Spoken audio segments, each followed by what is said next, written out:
Hey, what's up guys? Brent the Broker here with you today. Today I want to talk to you about how to get an offer accepted in a competitive environment.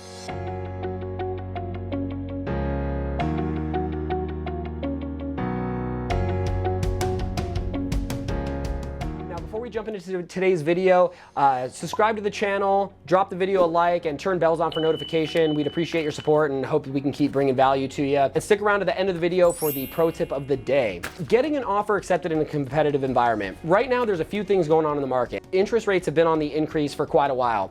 What we're seeing is a surge of buyers rushing to the marketplace to try to get an offer accepted before rates continue to go higher. The supply side is increasing, but there's still an imbalance of supply, demand versus supply. So there's still a lot of buyers out there. On average, the National Association of Realtors shows that we're getting 4.8 offers on each home on average, which is a huge number, and that's a national number. So your location may vary, but the point is we are getting multiple offers. Another thing that we're finding is that on average, a buyer is getting their first two offers rejected or getting outbid or missing out on the first two before getting the third offer accepted. I would say that's pretty much in line with what my clients are experiencing. Now, some are more. We've had some clients will miss out on 6, 7, 8 different offers. You have to be prepared in a competitive environment to put the offer in and then move on to the next one. That's all you can really do. With that said, being in a competitive environment, what are some things that you can do to make your offer stand out?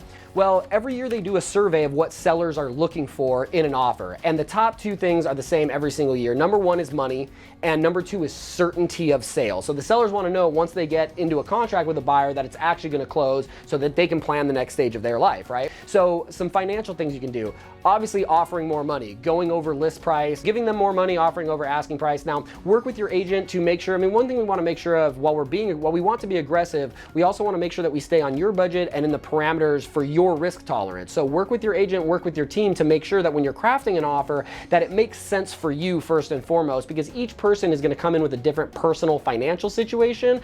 So you want to make sure that whatever it is that you're trying to do with regards to writing a high money offer, that it works for you first. So we want to craft the best offer for the seller in the context that works for you. Another thing that you can do in order to make your offer more attractive is increase the earnest money deposit or the escrow deposit. The escrow deposit is basically your skin in the game. And if you're telling the seller, hey, I'm willing to put, $20, $30, $50,000 in skin in the game up front to get going, that shows a lot more strength and a lot more interest than someone who's only putting down a few $1,000s. Another thing, the best you can is to increase the down payment that you're offering. It may or may not be true, but the fact is perception is reality, and the perception of having more money, the more cash you could flash to a seller, gives the seller more comfort. It's this idea that the seller doesn't have to worry about you being spooked about minor repairs or little fluctuations in pricing or the market or things of this nature.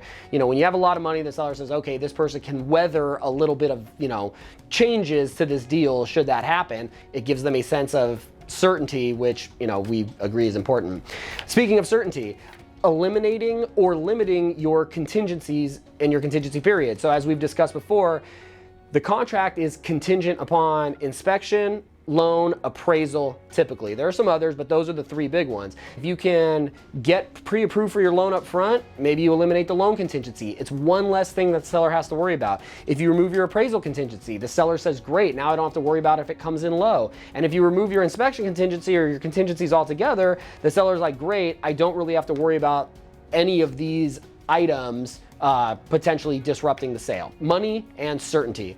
Now, the pro tip of the day is this. Those are the things that you can write into the contract that makes your contract more appealing to the seller. But one thing that I think a lot of buyers miss is that can help you getting an offer accepted is your agent's ability to build rapport with the listing agent. Because we as agents who are representing sellers, we want to make sure that we're guiding our sellers to do deals with people that we are confident in closing so that the seller can have confidence. So if I am representing you as a buyer and I can build a rapport with an agent and do the things that I need to do to make that agent comfortable with the fact that I know what I'm doing, that my buyer is solid, and that we're gonna get the deal done, that's a huge piece to making the seller feel more certain, feel more comfortable, and getting your offer accepted. The second pro tip of the day is when I'm showing my buyers houses, I will look around the house and try to understand who is the seller? What books are they reading? What's their family structure? Do they have pictures of kids? Are they reading books? Are there Navy plaques on the wall?